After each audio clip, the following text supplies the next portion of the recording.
ไปดีพวกเขาคัดเลือกเฟสออฟลาวอ่าเป็นไงคือว่าปีนี้การกัดเกี่ยว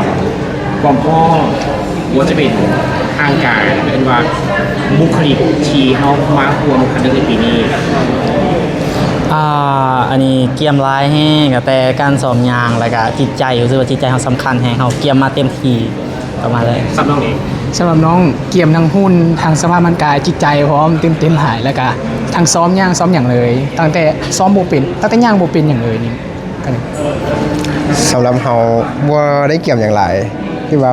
มันม่วนๆจอยๆกับงาน แต่ก็ฟิตหน่อยหนึงมีความคาดหวังไหนในสมัยในการที่ว่าความคัดในปีนี้เขาจะยินมาว่ารายการมันจะอัปเกรดขึ้นแบบใส่เต็มแห้งปีนี้รู้สึกว่าขั้นในเขาไปเนาะเขาอยากแบบ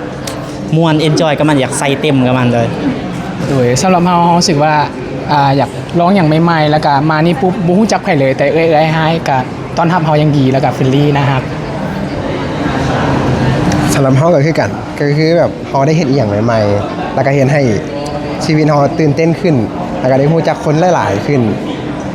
มันดีที่สำหรับที่จะมางานนี้เห็นให้เราใหญ่ขึ้นในการที่เขาไปโหวตกันเรื่องกันทราบน้องนี้เขาไปโหวตเรื่องรู้สึกว่ากรรมการคนมีฟีดแบ็กคนมีเรียกว่าคนได้เรียกว่าส่งเมสเซจอย่างหาเอาคนอื่นบอกในการที่เขาโหวตสำหรับคำตีสมที่เขาได้เด้อเขาบอกเขานาคือคนนาโหดนา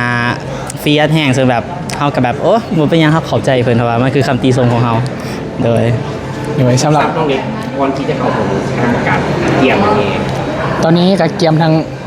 ตัวเองแหละบ่ให้ตื่นเต้นแล้วก็ปล่อยตัวให้สบายแล้วก็จีเกี่ยมคำถามไปตอบคณะกรรมการนั่นแหละก็ให้ตัวเองสบายที่สุดสำหรับเรา